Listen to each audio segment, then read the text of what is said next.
Kalau kita mundur beberapa tahun ke belakang, HP-HP ini dulunya dijual di harga belasan bahkan puluhan juta rupiah dan sempat menduduki posisi pertama sebagai kamera terbaik di dunia. Tapi sekarang, harganya sudah jatuh ke kisaran 2-4 jutaan di pasar bekas. Gokilnya lagi, walaupun harganya turun jauh, kualitas kameranya masih bisa bersaing dengan banyak HP baru di kelas harga yang sama. Kita mulai dari Samsung Galaxy S20 Ultra. HP ini sempat menjadi salah satu yang terbaik di dunia dalam urusan kamera sekitar pertengahan 2020 setelah mendapatkan update besar yang memperbaiki performa kameranya. Kamera 108 megapiksel dan zoom hingga 100 kali menjadi daya tarik utama. Dan pada masanya ini terasa sangat futuristik. Hasil fotonya punya detail tinggi dengan warna khas Samsung yang cenderung cerah dan untuk video juga sudah sangat stabil. Namun jika dibandingkan sekarang, hasilnya sudah mulai kalah dalam hal konsistensi dan dynamic range dibanding dua kompetitornya di daftar ini.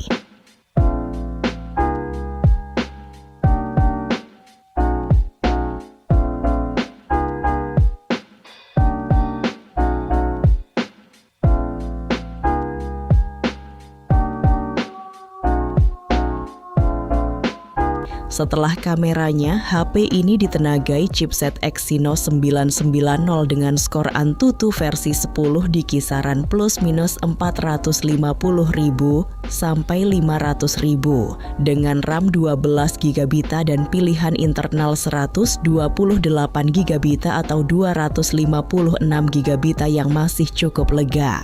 Layarnya menggunakan Dynamic AMOLED 2X berukuran 6,9 inci dengan refresh rate 120Hz, memberikan pengalaman visual yang sangat luas dan nyaman untuk multimedia.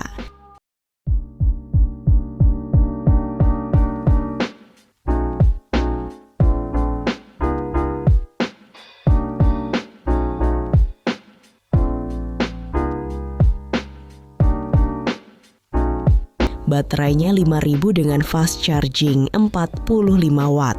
Cukup untuk penggunaan sehari penuh, meskipun efisiensinya tidak sebaik chipset modern. Secara keseluruhan, ini masih terasa seperti flagship lama, tapi performa dan kameranya sudah mulai tertinggal.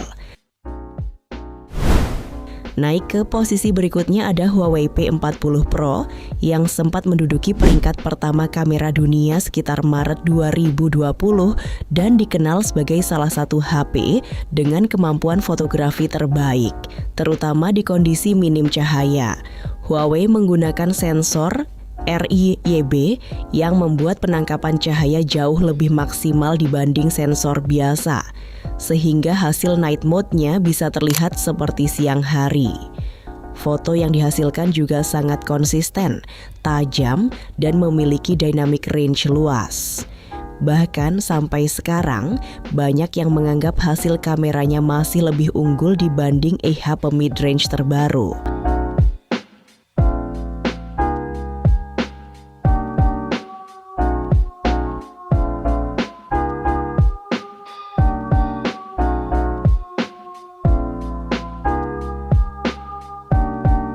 Setelah sektor kamera, HP ini ditenagai chipset Kirin 9905G dengan skor Antutu versi 10 sekitar plus minus 500.000 sampai 550.000 dengan RAM 8GB dan internal 256GB.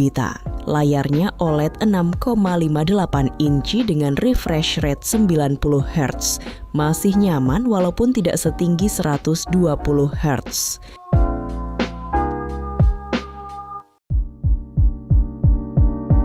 Baterainya 4200 dengan fast charging 40 watt dan sudah mendukung wireless charging. Build quality-nya juga premium dengan sertifikasi tahan air IP68. Kekurangan utamanya ada pada tidak adanya layanan Google, yang mungkin menjadi deal breaker bagi sebagian orang. Tapi dari sisi kamera dan hardware, HP ini masih sangat kuat. Dan yang terakhir sekaligus yang terbaik di daftar ini adalah Xiaomi 11 Ultra. yang sempat menjadi nomor 1 kamera dunia sekitar April 2021. HP ini benar-benar membawa pengalaman kamera flagship ke level yang lebih tinggi dengan sensor besar yang menghasilkan detail sangat tinggi, warna hidup, dan performa low light yang luar biasa. Bahkan hingga sekarang, hasil kameranya masih bisa bersaing dengan banyak HP baru di kelas harga menengah ke atas.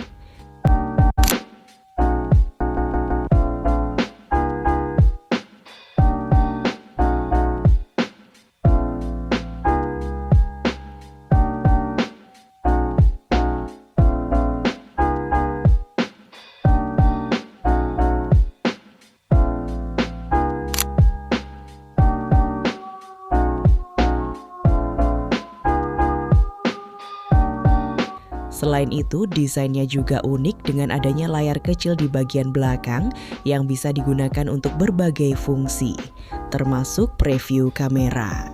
Setelah kameranya, HP ini ditenagai chipset Qualcomm Snapdragon 888 dengan skor Antutu versi 10 di kisaran plus minus 800.000 sampai 850.000 dengan RAM 12 GB dan internal 256 GB yang sangat lega untuk multitasking dan penyimpanan.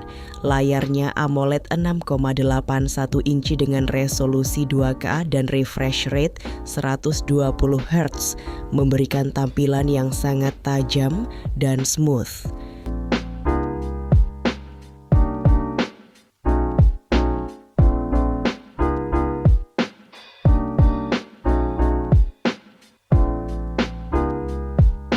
Baterainya 5000 dengan fast charging 67 watt. Baik kabel maupun wireless, yang masih tergolong cepat bahkan untuk standar sekarang. Memang ada kekurangan seperti panas dan konsumsi daya yang cukup tinggi, tapi secara keseluruhan ini adalah yang paling mendekati pengalaman flagship modern. Kesimpulannya, ketiga HP ini menunjukkan bagaimana teknologi flagship bisa tetap relevan meskipun usianya sudah beberapa tahun.